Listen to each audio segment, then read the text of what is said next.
let's look at this next tweet, which I thought was cryptic and also super interesting about the kind of job or career that you might have. You said the internet has massively broadened the possible space of careers. Most people haven't figured this out yet. The fundamental property of the internet, more than any other single thing, is it connects every human to each other human on the planet. You can now reach everyone. So you are the first repeat guest of Meaningcast. Glad to be back. Yeah, and as usual, I don't have a plan. Other than I really enjoy talking to you, and I really enjoy Meaning Wave, and I've enjoyed getting to know you a little bit. So welcome, David.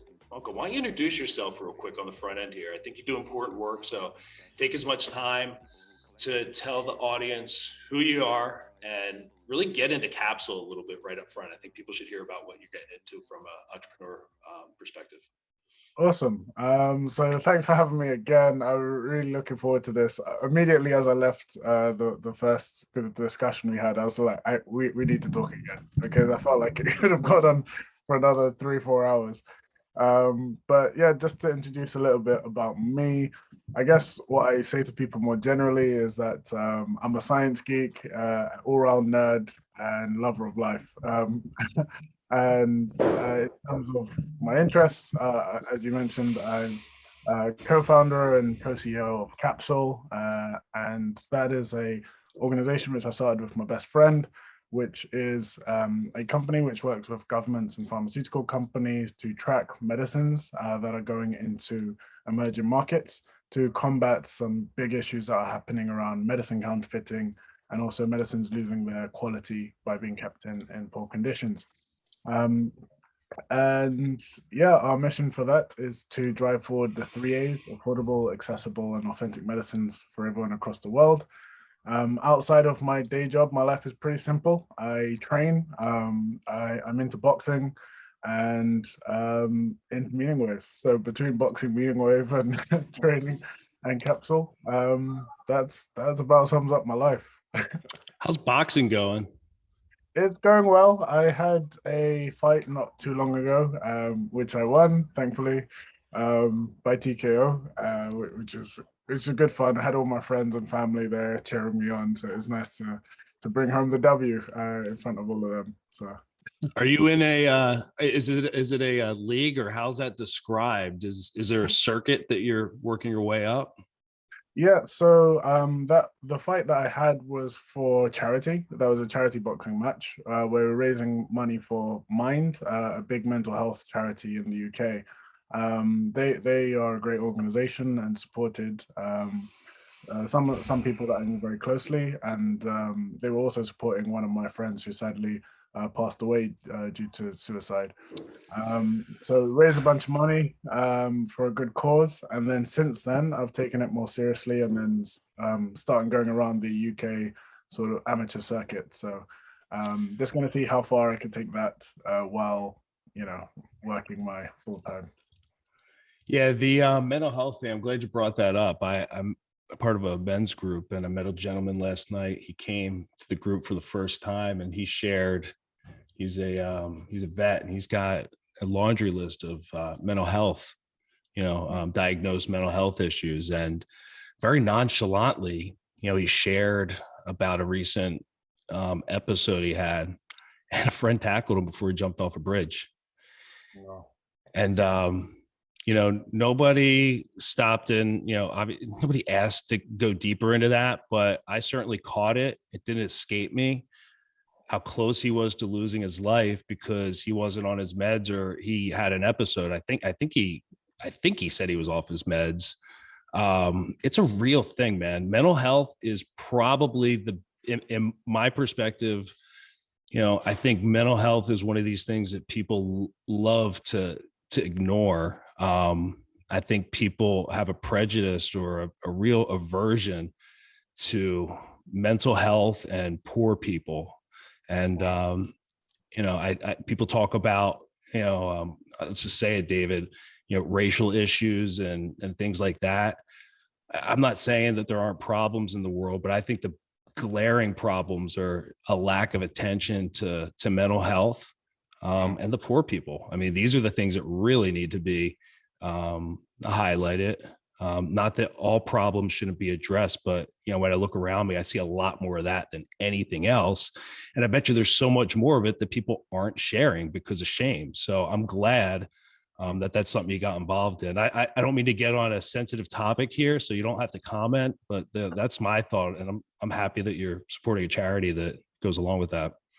Yeah, and for me, I prefer to have those sorts of discussions about things which can be uncomfortable, because that's the only way in which you learn, you grow, and widen your perspective. So thanks for sharing that. And yeah, just generally, and this is another tangent that I guess is unplanned, but veterans' mental health in particular, that's a huge topic, because again, it's I guess this is part of the value that Meaning Wave had for me, at least, is just clarifying your goal and your purpose. And I think when people have a clear goal and purpose, and then it's kind of taken away, or situations change, it could be very difficult to readjust. Let's talk. Oh, go ahead. No, to you. No, goal and purpose, because I was thinking about that this morning. I'm having trouble identifying my specific goal. Maybe that's maybe I'm having trouble staying on my specific goal. So having a specific aim that's not as broad as aiming for the highest possible good. Because when I aim for the highest possible good, I have so many talents and I'm capable of so many things that how I execute on that can, change from moment to moment, right? So I personally have, and Meaning Wave is a real big part of the focus on that, is really focusing and understanding what the actual most productive talent or outlet is, and focusing on that and not ignoring my other abilities. Let them complement that primary one, rather than having everything be clouded by leveraging or putting too many talents at the top. So that's a big point. And how did you find out what your purpose was? I know you do Capsule. I know Capsule's grew out of a passion to help people, but how did you land on that being a goal and purpose that you could really lock into? Mm-hmm. I'd say that was a huge journey in and of itself. And you kind of mentioned a few points there that I think is worth highlighting. So I like, more generally, I got into entrepreneurship, or I was curious about entrepreneurship for more selfish reasons, just how can I basically looked at the corporate world and I thought, I can't spend 20 years climbing this ladder to get to the position that I feel I'm capable of doing now. And it felt like opportunities had to be bestowed upon you from higher up before you can actually test your limits. And that was more, like I said, it was more selfish reasons which got me to look into startups and technology and all of that sort of stuff. And it was only after a couple of sort of losses or failed attempts at going into technology, then it kind of blended with some of my background experience and skills, where I found Capsule, which was an outlet where it combined all of those things. So a lot of it was serendipitous and just pure chance. So it was kind of trying loads of things until I found a unique combination that worked for me. Yeah, I'd say it looks very deliberate now, but in the time it was just kind of fumbling around. So I found it. Well, I mean, that's a great segue, because I don't know which album it is. I think it's volume 1, but Naval talks about iteration, right? Iteration is where the value is, in some way, shape, or form. And I wish I did more preparation and had a bunch of lines, written out to focus in on, but I know we both speak Wavish, so we'll be able to very deftly go in and out of whatever we come up with here. So focusing on that. So I don't know what song it is. I'm looking at a list of all the album tracks, but Naval does talk about in volume 1 how, having that as a, having that, see, I just lost my train of thought. What was I saying about that quote? The iterations, the number of iterations. I think it's everything to everyone, actually. And I was listening to the album pretty much repeatedly over the last couple of days, and everything to every, let me just make sure I get the track right. Everything to Everyone. What a great track. And he talks about it's really the number of iterations that creates progress or creates growth or creates innovation or creates value. Doing something a lot and improving it each time is the way to go. And the number of iterations is key to getting there. I think he says Bruce Lee said, it's not the, I don't fear the man who's practiced 10,000 kicks or 1,000 kicks. I fear the man that's practiced one kick 1,000 times. So if you can iterate on one thing, you're going to improve in it, whether you like it or not. Right. Now, if you put some focus in improving, watch out. Right. So I'm in technology. Iteration is huge. And that's why I'm, so obsessed with open source, and not just open source, but real open source, where there's not, a separate set of bits that we're going to hold back if you're going to pay us money, and nobody else can get them unless they pay us money. That thwarts innovation. It really does. It's a really great business model, protects the investors, but it doesn't protect innovation. And this world needs more innovation that's unleashed as opposed to the other, because that's what's going to hold us back from some of the cool things around the pike. I saw a robot painting a wall the other day, and what's holding that back? If you got one doing it, why aren't there robots painting every house and every interior wall? I doubt it's a money thing at this point. Maybe it is. I'll have to look into that. But iterations are what's going to get that to market. Not, it's not perfected. So, really good point. Everything to Everyone really hits me. That's the one that I think if I had to ask people to listen to this album and they said I had time for one song, I think that's the one, because he's speaking directly to what you just talked about.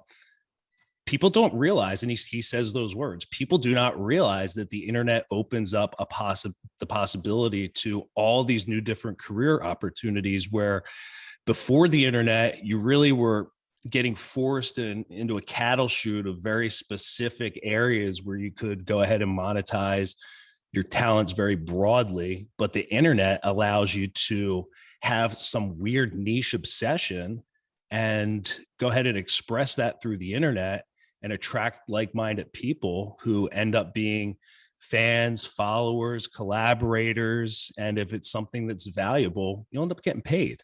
So Everything to Everyone, does that stick out to you at all? Or whatever? I just wanted to circle back on something that you mentioned about true open source, and that kind of got me thinking about Web3 and why I think that's going to be huge, particularly like, I'm not sure how familiar you are with like the Ethereum network and the Ethereum ecosystem, but one of the features of it is that pretty much all the code is like copy and pasteable. So if a project somehow gets corrupted, the community itself has the ability to just copy and paste all of the features that they like about said product and just recreate it somewhere else.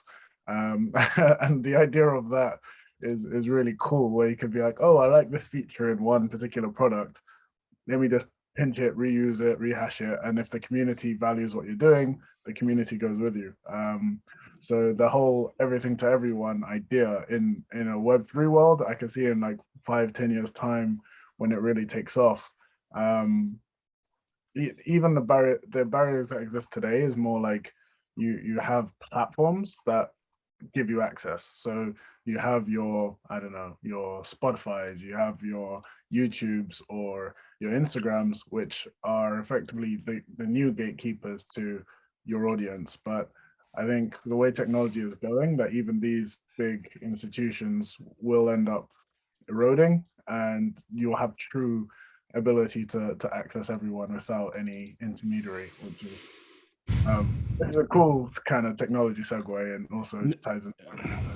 No, let's talk about it, because that's the important thing here is opening up people to new things, and Web3 is really what Naval is talking about, and not in a direct way. He's basically telling you how to behave, how to build your outward self as an entrepreneur, as somebody creating, that those lifestyle choices and those principles that he talks about are all about Web3. I have and I've gotten away from this, and I have to get back on it, because I think this is really maybe my capsule or not. It's this talent economy where, people are going to be able to use Web3 technology and Web3 modes of being to go ahead and capitalize on their talents, because there's not going to be that barrier between them and creating, and then publishing, and then capturing that audience or whatever it is. I was talking to a graphic artist who helped me with the logo, and I was really hoping, and I described to his partner the talent economy, and how people like myself are going to take it as absolutely far as they can, and then they're going to need just a little help over a small hurdle. And they don't want a package, they don't want a quote, they don't want options. I know exactly what I want. I've spent like many hours while you were sleeping, figuring out all the way to this last part. And I've determined that it's not going to be worth my time to go any further. I need to outsource this. All right. Naval, talks about the importance of outsourcing. He says outsource everything. Naval might say, Joe, you should be outsourcing your graphic design. But I took it to the edge, and I asked for some help. And I was presented after the translation never made it from the partner to the designer, because I got some packages, and I was going to buy the package. Right. It was, they gave me a mock-up of the logo, and I was like, this is sweet. I'm done. Right. Like, I'm not going to mess around. Like, I don't need to spend more money. I don't need to nitpick. This is a really good logo. It's a lot better than what I have now. I feel better about putting that on the face of the brand. But then it was like, great, I'm going to send you an email, and I want you to answer a bunch of questions. And, I'll attach some packages. And just the logo package was, it was 5 hours of work on top of what had already been done. And I'm saying to myself, we're done, dude. Like, you know what I mean? Like, what's it going to cost to just take what you've made already? And I finally wrote that email last night, and I'm hoping that he gets it, right? Because I don't want him to be insulted that, I think your system's broken. I think, that system of quoting and doing business is antiquated, because there's going to be more solopreneurs and entrepreneurs that are doing things like me that just need, hey man, this took me 10 minutes, just give me $50, right? That type of thing. Other than, probably took a half hour to attach the emails and write the email to put together the package.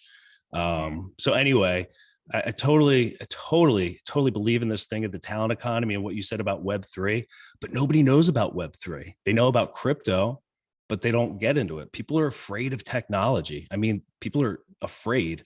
I'm 40. So I think my generation and the ones above me are really in trouble if they're not going to embrace technology, because unless you're going to, pass in your 50s or 60s, you mentioned about a 5-year time frame. This is a whole new world. And I don't think it's going to be a slight disruption. It's going to be a massive disruption. Exactly, because a lot of the people who will be adopting these technologies are already technology natives. And that's kind of why I think the Web3 adoption will come a lot sooner, because if I was, I don't know, 18 right now, entering the kind of university and so on, and by the time I graduate, I realize I can commercialize my talent straight away with a higher ROI than I could if I went into a corporate job and did all of that. There'd be nothing stopping me. And I think I was at a talk the other day by someone at NASA, and they were saying whenever they did a survey of kids, thousands of kids, to say, you're on mute, Joe. And I won't edit that out because it's great. I don't mean to stop you, but you were talking to somebody from NASA? It was, so take a couple of steps back. I'm sorry to interrupt you, but that was pretty, okay, go ahead, sorry. So with a recent project that we're doing with Capsule, we're using satellite data to help increase supply chain resilience. And one of the sponsors for that space using space data event was NASA. So there was a person from NASA who was talking about this. Don't forget your train of thought. Did you ever, in your wildest imagination, think when you started Capsule that you'd get somebody on the horn from NASA involved in your projects? That is cool, dude. Well, I would say they were directly involved, but they were still just in the whole ecosystem and sharing space. But yeah, it's like I never imagined that. And don't discount that. They're in your orbit now, right? Like that is super, super like validating, right? So anyway, go on with your story. I think that's great, man. So they were saying that over the years they've done surveys on the most popular jobs in the world, the most popular jobs kids want to do when they grow up.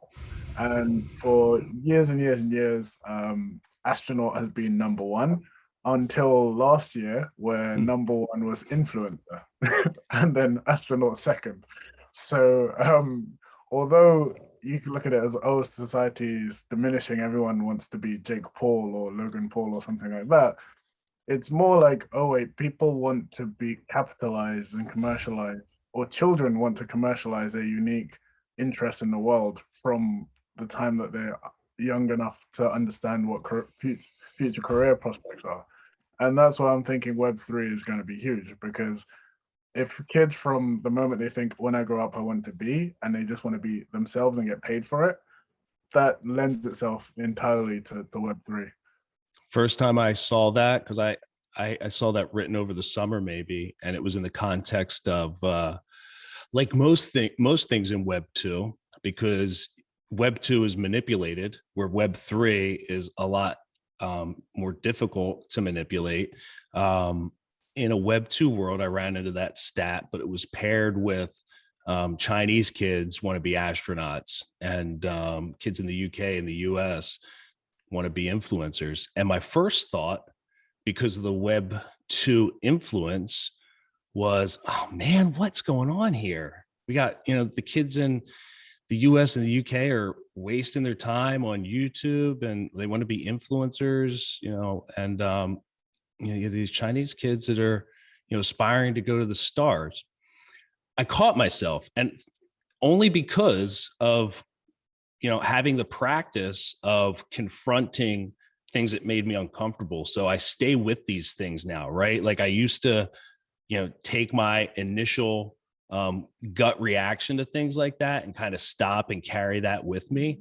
But because of Meaning Wave, this is specifically like a Goggins type a type wave where, I just am so passionate about recognizing when I have those trigger, reactions or thoughts to certain things, and really staying with it and trying to figure out why I'm wrong. Because most of the time that's your, what is it, your hypothalamus or whatever, right? That's your primitive brain speaking, right? That's not like, that's not a well thought out response, right? So I try not to take, especially when I disagree, I try not to take my first reaction or thought to something as the one I'm going to hold on to. I might end up coming back to it, but I found it much more healthy. Yeah, definitely.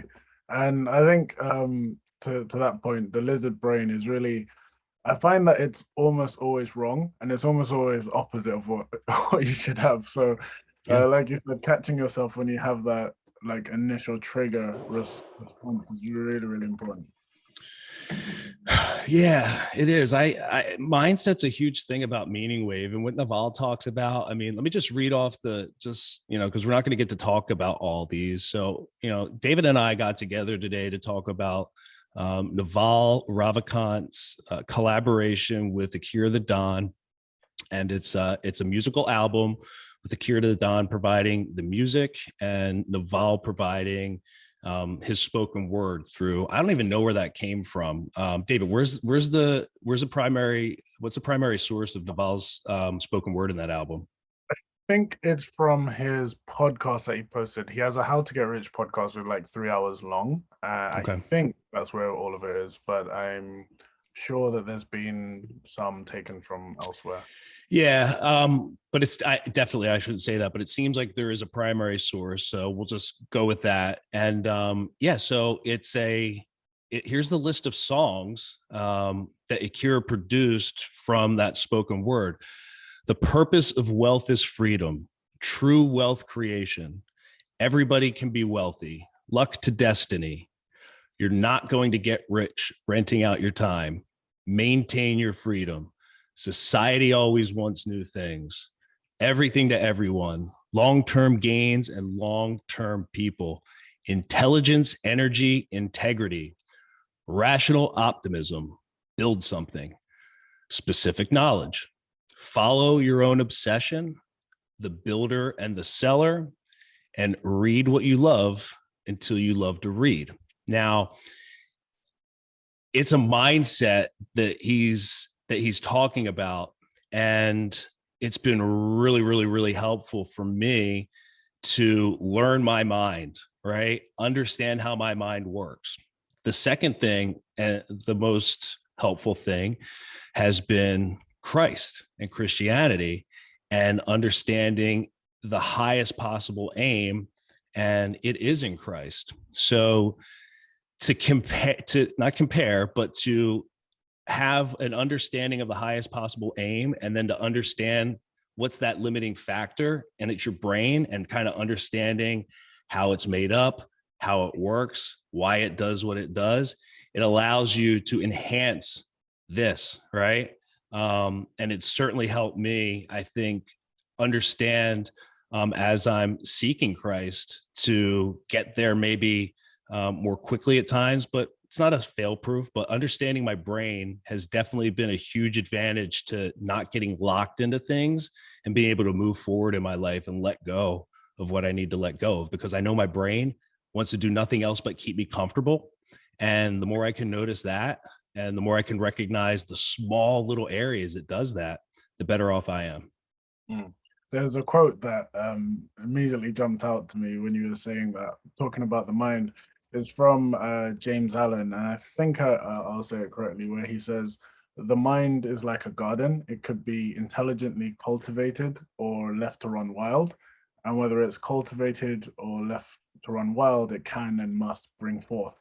And that's really the sort of mindset that Meaning Wave encourages. It's just cultivating and intelligently gardening your mind. Do you believe in affirmations? I do. I don't do it enough. I've been on and off with like daily affirmations. I think the most consistent I've done it was for a 100-day stretch, but then I've kind of fallen off at various points. Yeah, I started the year doing affirmation. I probably made 100 days, maybe a little bit more, and there was 3 specific ones I did. And one of them was financial. One of them was personal.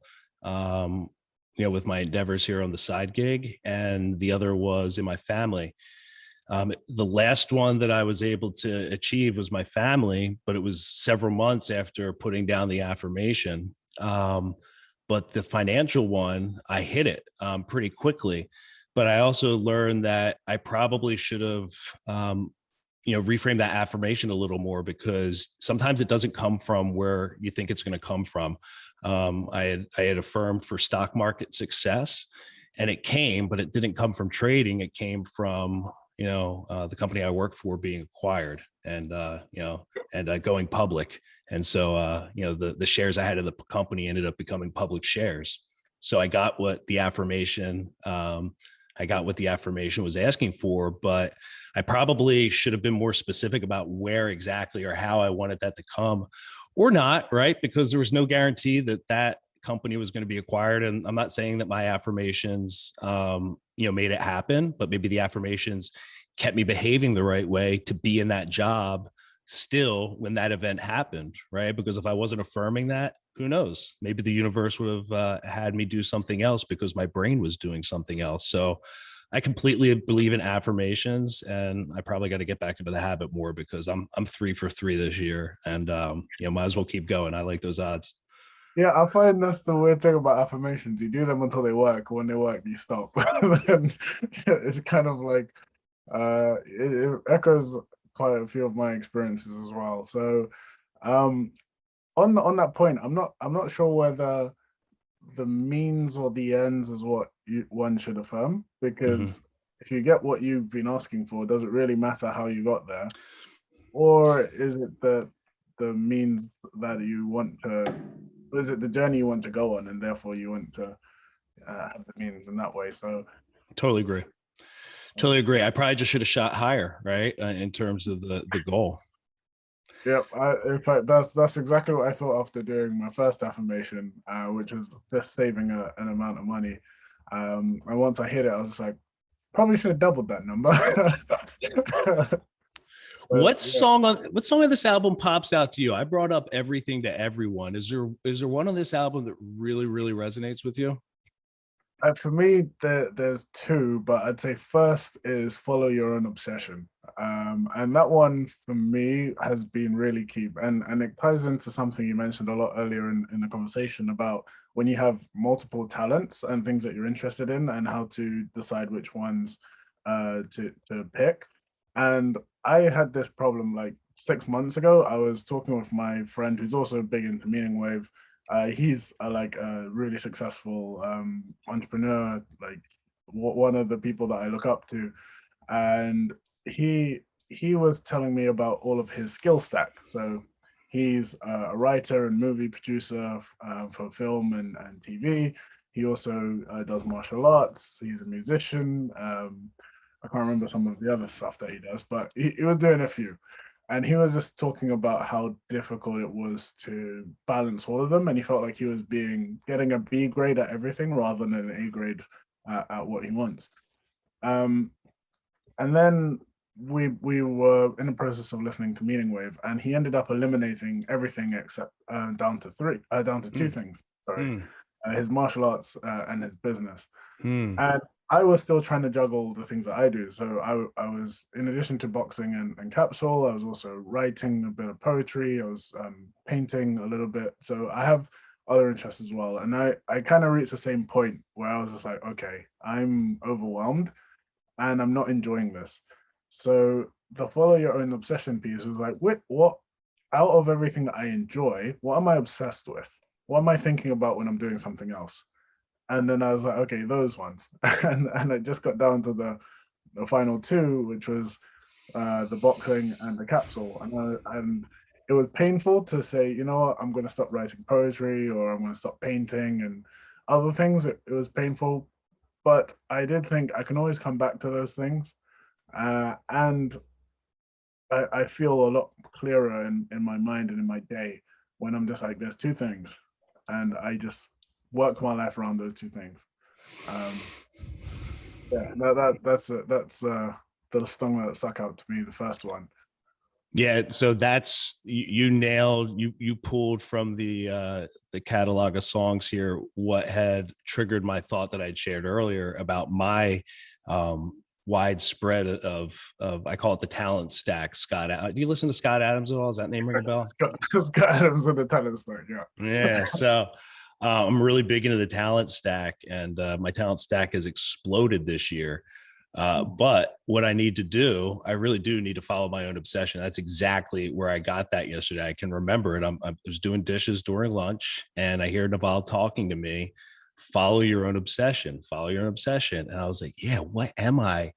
What is it that? And my gut went to I'm really good at connecting people and helping people and seeing the connections between things. And then I like the podcast. So I'm still doing that work, and I'm more obsessed about the podcast than the writing, which I haven't done in a while. And I've been really beating myself up for not blogging as much because my writing is really awesome. Like I'm okay to say that. So it does hurt, and I haven't done it in a while, and I've been kind of beating myself up about it. But you know what? To your point, if I just let go of that and really figure out what, to Nabal's point as well, what it is that I'm obsessed about and focused on that. My family's definitely in that domain, so I really got to narrow that down, because just this year, it's been graphic art, video editing, how to release a podcast, getting more into open source, building my own things. I wrote more this year than ever before. So I got a lot going on. I think I mentioned the graphic design. So like, that's fun. I have a lot of fun with the graphic design. I can get lost in doing that, especially when it's a brand new thing. But it's more of a dopamine hit than a productive means to an end, right? So it's good that I was able to learn that stuff to help me produce all that. But now that's automate it, that's simplify it, that's spend less time doing that, and definitely outsource sooner. Yeah, because time's money, and if you're not focused on that goal, and you're spread too thin, your talent stack, is probably hurting you. So I don't think you need to give up those talents. They're still there and they're going to add value. But in terms of what you're trying to execute, you do have to be focused. So find your own obsession and figure it out. And my big obsession is this whole thing about helping people understand what you and I are talking about, because there's yeah, I mean, that's a big obsession of mine too. I was talking to the founder and a couple of his team members from an app called Geneva. Have you ever heard of Geneva? No, I haven't. I stumbled upon it when I was getting into Web3, when I kind of had just, it was probably from listening to this and getting turned on to Balaji and, the network effect. And I was looking for collaboration platforms that weren't Discord or, weren't Slack, that weren't Facebook, something to collaborate on, build a community on. And I found this thing very serendipitously called on Twitter, like with no effort, this thing Geneva just rose to the top. And Geneva is a Web3 collaboration platform. I'm going to invite you to my home so you can get involved and see it. But it looks a lot like Discord, just from a graphical UI perspective, but the way it works and where they're going with it is absolutely amazing. And I somehow got their attention as somebody that they wanted to talk to get feedback from. I'm like, where'd you find me? And I didn't even ask them. It may have been from tweeting about them, or I'd be okay if they saw how many people I've invited to the platform or opened it up to. And, it's going places that people don't even see yet that are using it. They are going to integrate these, it's totally open source. I'll step back a little bit here. So it's the collaboration platform, asynchronous chat, kind of like Slack, kind of like Discord, where you can create different topics within, a community or a room or a space, and people join the space and they're in there and they can poke around and get involved. But where they're going with it is it's running on their own infrastructure right now. The vision is for them to completely release it into the wild, where Geneva's living here, living there on these different public protocols and networks, where the actual infrastructure that the application is running on at any given time is not owned by anybody, right? And they want to give power to creators through the API to bring a marketplace to people, to bring their creations, whether it's a web store or a meta world, right? They want to be able to give people the ability through their API, which isn't a traditional API. He described it as a Web3 API, which I got to look into more because I didn't really understand what he was saying. But because of their new approach, they're just opening it up. So they're basically going to birth this and be done with it, right? And it was just really interesting getting to see a look ahead of that. And, there's these things like that that people need to see, because if you're not into asynchronous chat, if you're still on a text thread, you're missing out, man. You really are, because there's so much more that can be done on a platform that's built to give you the control. Right. So what Web3? Yeah. Go ahead. Yeah, no, go ahead. I'm sorry. No, I was just saying, you definitely need to invite me. I'm sold completely. Because separately, I've been thinking about the sort of asynchronous chat, the Slacks, the Discords, and all of that, and thinking, I really want a Web3 version of that, because they're cool and they have useful features, but the features aren't unique enough for it to be centralized within these big institutions. So yeah, 100%. You got another sign up here. Yeah, and like I've invited people on and they saw what I was doing and then they go do their own thing that's even bigger because they're doing something that's like here and now, people are into it. So they pull their Facebook group into Geneva. So they had 150 people, 500 people in their Facebook group. They grab a large percentage of that and get it onto Geneva.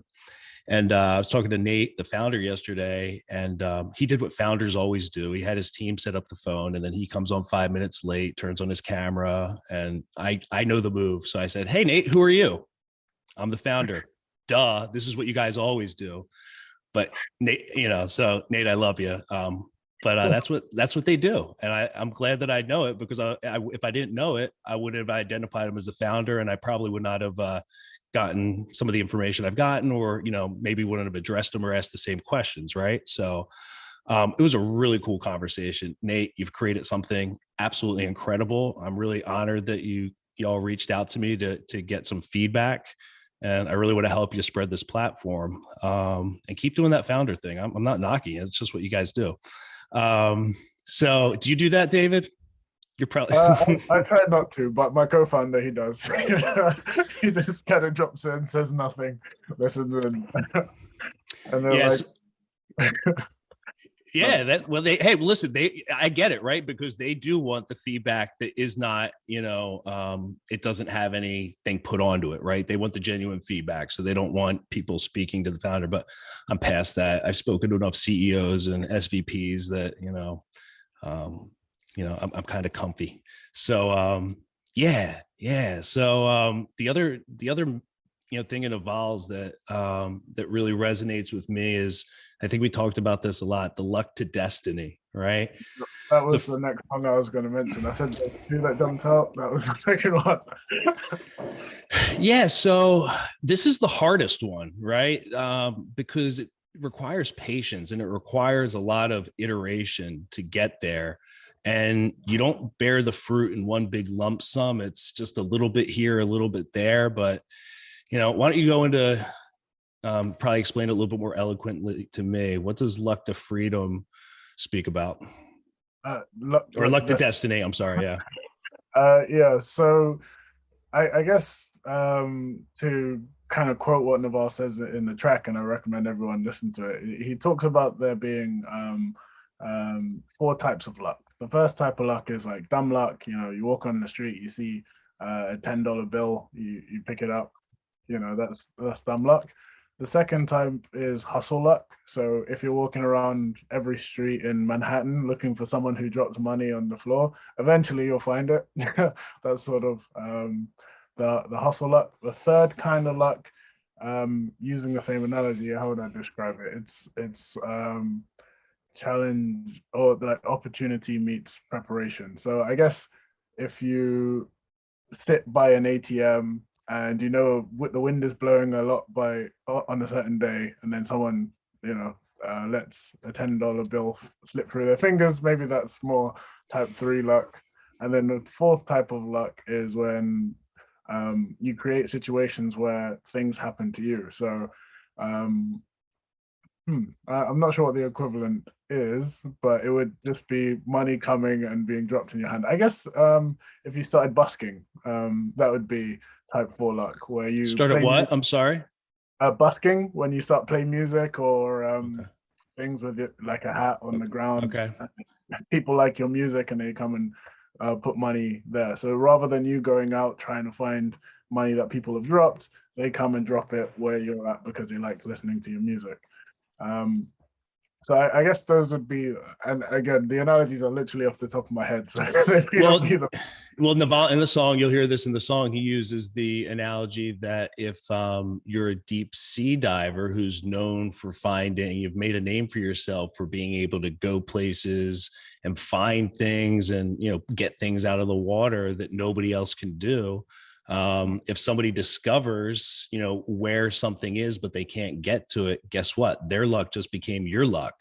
You didn't have to do anything. You just created this reputation where while you're having a cup of coffee or preparing for your own dive, somebody's looking for who can do this and they find you and they're like, hey, I have a blank check. Come help me out.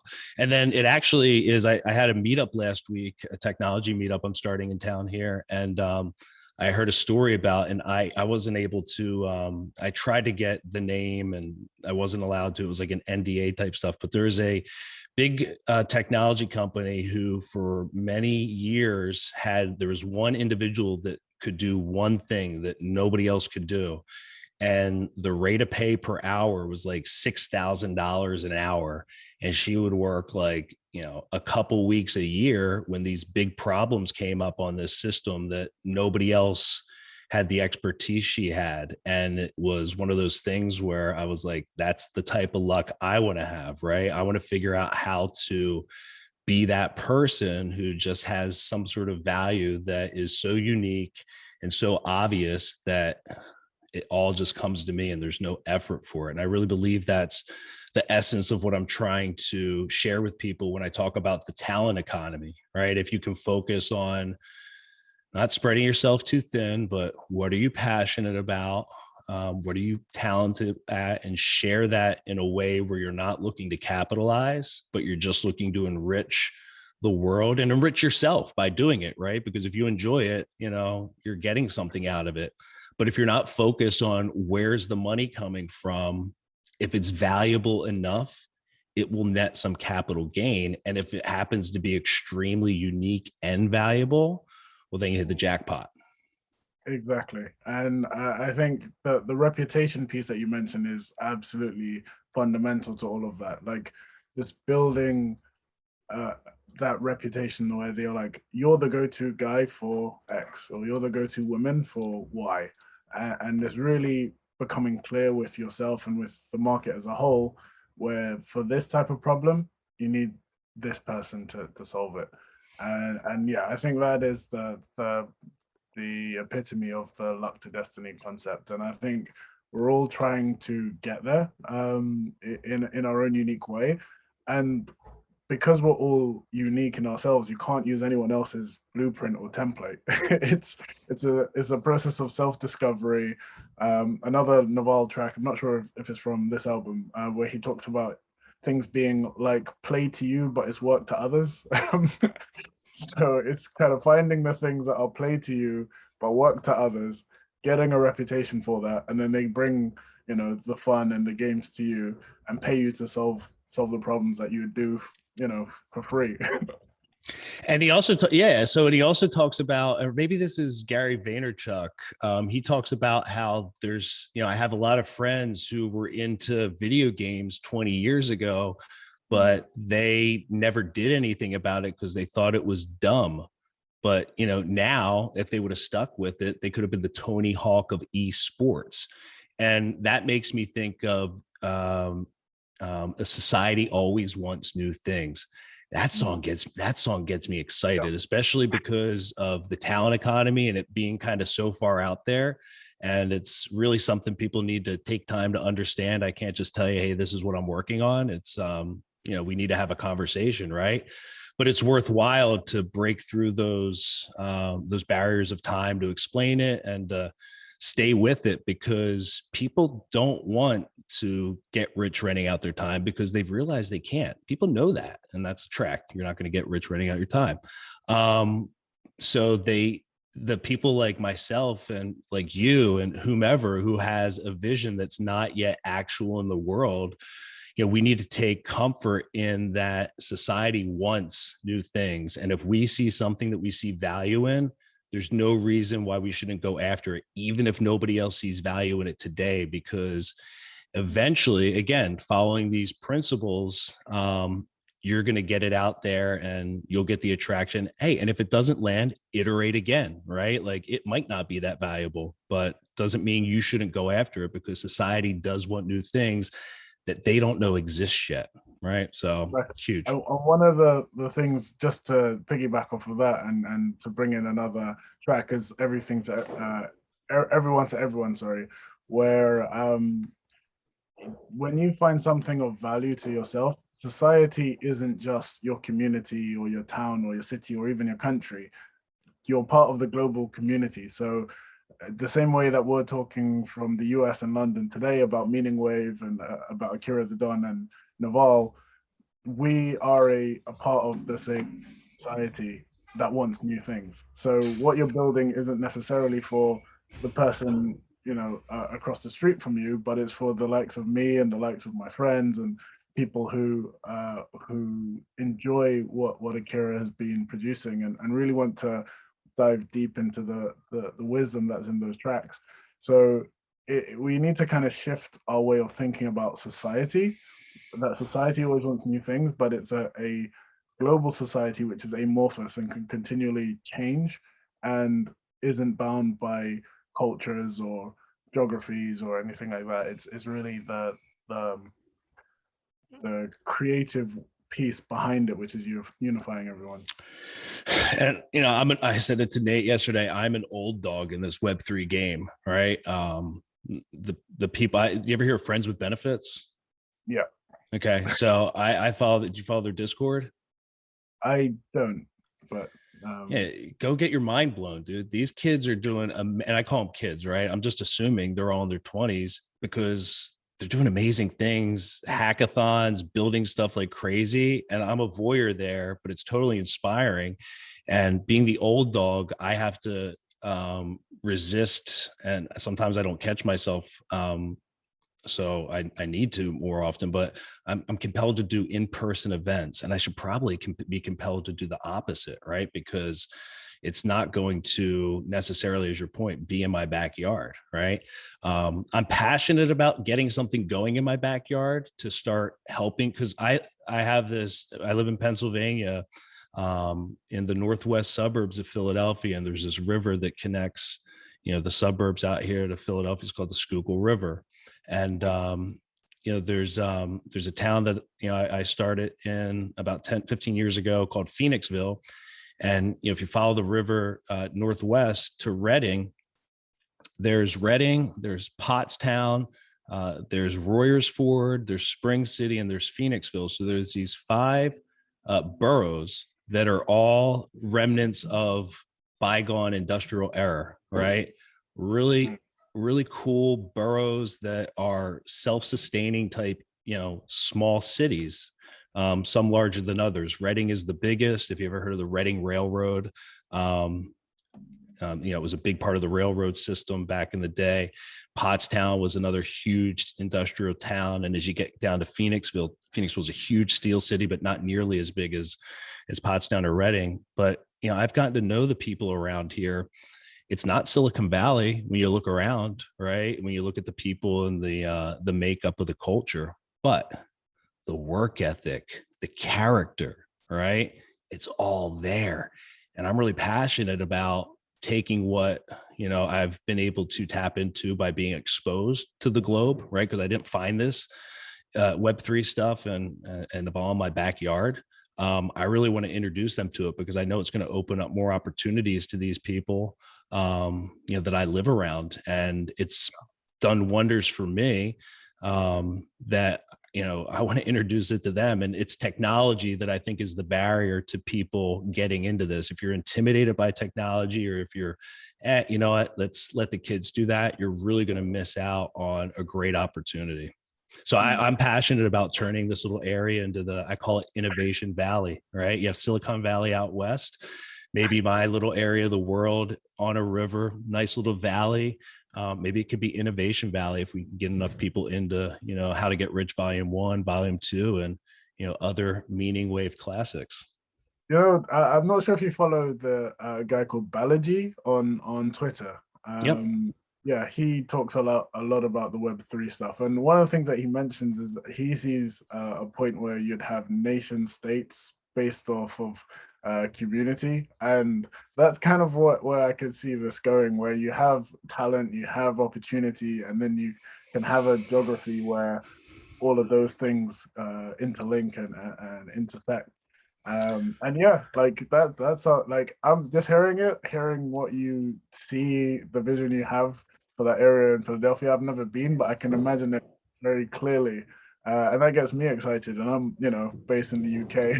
I've never been to Philadelphia, unfortunately. but hopefully, I want to go based on that discussion. I want to see the next innovation hub, and I want to see it now before you manifest it in the future. So. There's all this investment going into rebuilding these boroughs because people are moving out of the cities at a more rapid rate now. So there's this new infrastructure bill that was signed in the US. Think about it what you will. It's going to dump a whole bunch of money into building new things. So what really triggered this was being in Pottstown, which is really the lowest in terms of perception of all those towns. It's the second biggest, but it's the one that is the furthest behind, I guess, in the coming up. And I was driving through there, and it just hit me. Me and my friend were just saying how we're both kind of drawn to not go to Phoenixville anymore. And so we were going to lunch in Pottstown, and it just hit me. I was like, there needs to be a tech scene here. There needs to be tech companies here. And then I merged it with the talent economy. And that's where I got. So I came up with the talent economy before I heard Balaji's nation state stuff. So he's a genius. So I guess I'm a genius too, because I was thinking of the same things with talent, right? How do you get people together, leverage these principles? And then his principles were Naval's principles. So it all came together where I was actually thinking of something, along the same lines of Balaji with this network effect, or what was that term? The network, what? The network state? Nation states, or the network state. Yeah. Instead of a nation state. Network state. Sorry. Yeah. So and then that's fueled, what fuels that network state is the talent economy, right? You don't need to go, hey, what jobs are available? It's what can I produce? What can I contribute that's uniquely from me? Exactly. And I'd say it's become more real to me in the last year in particular. So it's particularly when it came to like hiring our software development team for Capsule, and then some of the incredible talent that we have. One of our guys is based out in Pakistan. He's incredible. We've had a few other candidates from like Nigeria that we're looking to bring on board, and the way we're all used to this COVID Zoom working now, I'm just thinking, okay, this is just a small test case of what's possible. We're just coming to grips with it in the last year or two. Like, what is it going to be like in 4 or 5 years' time? I think if I'd love to live in a world where we're all globally mobile, but then choose to congregate in certain areas because we like the infrastructure that's around, and that it caters to us and our unique desires and preferences and stuff. You're on mute again. I got to get a new microphone because it's not me, it's this button. This button doesn't play very well, but it's endearing, I hope, to the audience. So you're getting me excited because that's right. Because you cannot, get into this innovation valley and be just in the innovation valley. You need to be able to be there to get what you need and to give what you can to it, but be very much connected and not kept from everything else in the world that you're capitalizing on. And it comes from also, I see an opportunity to introduce to this area a way to work that's different. So if I can bring a tech company to this area who sees what we see, I think, and I was talking about this with some people in my professional network, businesses are starting to recognize that people do not want to, be beholden to one employer, right? So I want to find a tech company that recognizes that, when I hire somebody, I'm not going to get 60 hours a week. I might get 40, right? So that's, find out what I'm going to get from somebody, pay them for that, because again, nobody in this new economy wants to give more than they need to, right? So if somebody is a developer and they can, say, hey, listen, I'm a 20-hour developer, you shouldn't turn away that developer because the job rec says full time. Grab that developer and say, go ahead and work in this building. Don't sit in your house. Come into this building, right? And here's what I want you to do. I'm going to surround you with entrepreneurs and other builders, And all I'm asking you to do, if I'm going to pay you the 20, because I can get a lot of good developers for 20 hours or 10 hours or whatever.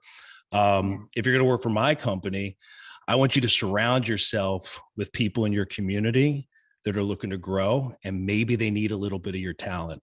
You can choose to share it, or you can choose to charge for it. But go ahead and, if you want to work outside, at least endeavor, to connect with your community, my community. I'm building my company here, right? And if I put you in this hub of innovation, maybe you can go ahead and, contribute with your unique talents, and you won't have to try so hard, right? You can help the person that's building a side business that needs an API, right? That needs somebody to write to an API. Maybe it's Geneva, right? They want to do payments in Geneva now, but they don't have a budget to, hire a developer who's going to do a contract and wants, $40,000 to do this and iterate and whatever and have a team behind them. No, I just need somebody to actually show me how to do it, or, coach me or do this little thing for me, right? So there's a whole new way of being that I think is pretty exciting, and more people need to recognize it, because that's when it's possible. I think people are. Yeah, for sure. And it's like, just thinking about it now, how behind we are is like, YouTube is so old, but the term like YouTuber as a job is fairly recent. And then you're like, okay, commercializing your brand and all of that stuff is still so new. And then you have Web3 coming, which is disrupting that, which we've just gotten used to. And yeah, it's just exciting the way the world is going. Let's wrap up talking about Akira a little bit. Mm-hmm. He's totally into luck number 4, right? He's totally there, right? Yep. Like he did a post the other day where he was just thanking his fans for enabling him to travel the world, make music that he loves, and earn his daily bread from it. And I was just like, I wish I could like do something stronger than just like it, because I wanted to just like really just be like, yes, I'm so glad that he has the freedom, and the freedom that he has now enables him to create more things and be more experimental and create more valuable content. And it's just by, again, putting out the material that can help us cultivate our minds and our thoughts in the right way. Yeah, you like, I'd like to meet him one day. That's one of my personal goals. I probably should write that as an affirmation because I want to personally like thank him for creating Meaning Wave and the impact that he's had. Meaning Wave really was a godsend to me over the pandemic, because I had heard of Akira before then, and I think he released just as the pandemic was starting, Scott Adams' Good versus Good as a single, and then User Interface of Reality came out, and that was my, whoa, this is some legit creation. And then I found he was doing the nightly and the morning live sessions, and it was something to look forward to, and it was something to get involved in with people that I didn't have the opportunity to do. And I didn't listen to every single one, but I was proud to be part of the Meaning Wave autonomous zone. And I really felt part of something bigger, special, and I don't even know how to describe it. Like I would get so excited. Like my wife would like kind of make fun of me, or, she'd know what I was doing with my headphones on there, kind of just moving around, laughing, because he's hilarious as well. It was just, and that goes back to this: express yourself, don't look for, do something valuable. I mean, so every time I find a new wave, by the way, I think of David, because, you asked me about which one had the biggest impact. And then I never listened to the Elon Musk wave all the way through. And I listened to it all the way through like 10 times this weekend, and it was really powerful. And, it's this, you're doing, he says, in the first one, I think it's, I'm an alien. If I can do something that's useful, helps people, that I enjoy, there you go. Right. And I think that's what Akira was able to do with those nightly and morning YouTube and Twitch live streams. He was able to do something useful, help a whole heck of a lot of people, I hope, because I know I was one of them. And there was no doubt this guy was enjoying every second of it. He had Hercules involved. His wife got involved. I remember him going across the country, you know, setting up a studio out in the desert in a rainstorm. I mean, he was doing everything he could to fulfill that mission of his to provide a service to people during this absolutely, you know, tumultuous time. So yeah, he didn't luck upon it through any other way than doing what he learned in Naval, I guess. But it's just really cool to see that as an example. I know there's more out there of people doing this, but he's the one closest, you know, to my experience, where it gives me hope to just keep doing it, and you'll find something that sticks. Definitely. Like, as you're speaking, the joy I'm getting from hearing about how it impacted you, and the pure joy that he had when he was doing those live streams as well. And you're just like, there's nothing more infectious than being around someone who has lust for life. And you're just like, he is squeezing every bit of juice out of this experience of life. And through his creations, he's allowing and enabling others to do the same. Yeah, and when he would swing the kettlebell around like while the music was playing, that was one of the coolest things, where I'm just like, yes, this is awesome. You know what I mean? Like it was just so cool to see him living the life. He's just like, yeah, now I'm going to do kettlebells. Like, I'm doing it. Yeah, it's just infectious, and you can't not just smile and appreciate life and experience when you just see someone in their zone, just having a great time. What's next for us, David? What do we do next, man? What do you want to do? You have any ideas on our next collaboration? I definitely want to do this again. And I'm also going to hook you up with one of the friend I've been telling you about. I won't say who he is, but because he will do all of his introductions, but he's definitely going to be a household name in the next 2 years, and he's doing some incredible stuff. As for us too, like I was thinking about doing deep dives on other albums, doing like which part of the lyrics kind of sticks with you. Like there's so many ways in which I can talk about Meaning Wave and the value that it brings. So I'm open to any of those. So yeah. Maybe, you know, yeah, maybe we can do another free form on another album or a song.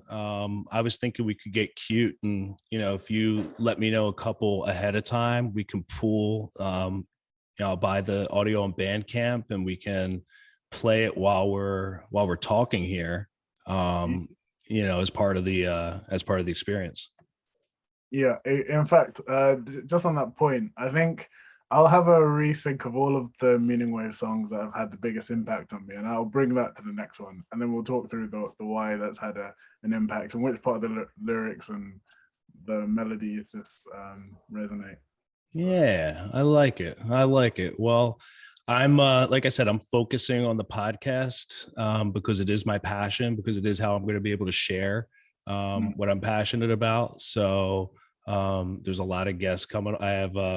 I'm getting more audacious in terms of who I'm reaching out to. So some names that people might recognize, we'll leave that as a cliffhanger. So stay tuned to Meaningcast for when me and David get to hook up again and talk some more Meaning Wave and all the other cool things we'll explore. So David, anything you want to say before we get out of here?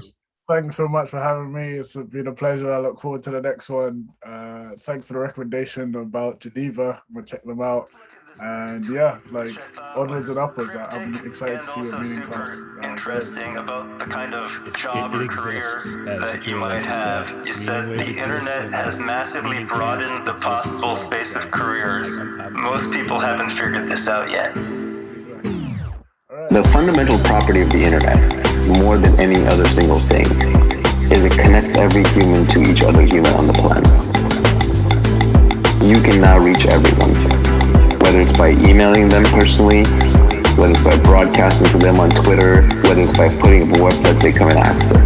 So the internet is an inter-networking tool. It connects everybody. That is its superpower. The internet internet means that you can find your audience for your product or your talent and skill, no matter how far away they are. Any niche obsession, people who collect snakes, people who like to ride hot air balloons, people who like to sail around the world by themselves as one person on a craft, or there's a show about a woman who goes to people's houses and tidies it up. Clean up your room.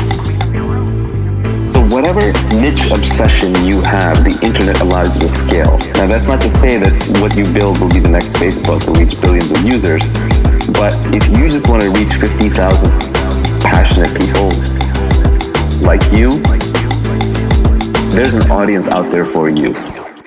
The fundamental property of the internet, more than any other single thing, it connects everyone to everyone. Everyone to everyone. That is its superpower. It connects everyone to everyone. It connects everyone to everyone. Everyone to everyone. Everyone to everyone to everyone to everyone. So the beauty of this is that we have 7 billion beings on this planet. The combinatorics of human DNA are incredible. Everyone is completely different. You'll never meet any two people who are even vaguely similar to each other that can substitute for each other. It's not like you can say, well, Nivi just left my life, so I can have this other person come in and he's just like Nivi, and I get the same feelings, the same responses, and the same ideas. No, there are no substitutes for people. People are completely unique. So given that each person has different skill sets, different interests, different obsessions, it's that diversity that becomes a creative superpower. So each person can be creatively superb at their own unique thing. But before, that didn't matter, because if you were living in a little fishing village in Italy, your fishing village didn't necessarily need your completely unique skill, and you had to conform to just a few jobs that were available. But now, today, you can be completely unique.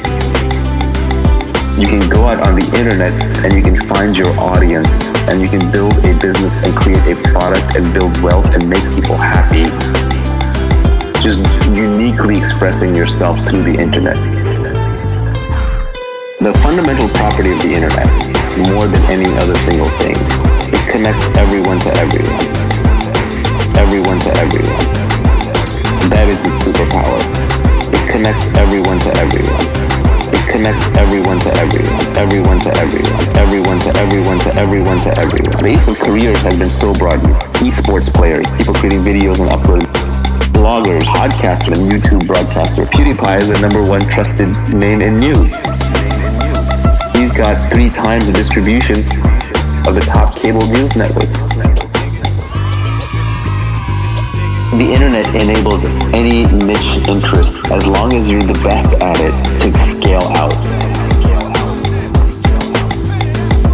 And the great news is, because every human is different, everyone is the best at something, being themselves. Escape competition through authenticity. When you're competing with people, it's because you're copying them. It's because you're trying to do the same thing. But every human is different. Don't imitate, don't copy, just do your own thing.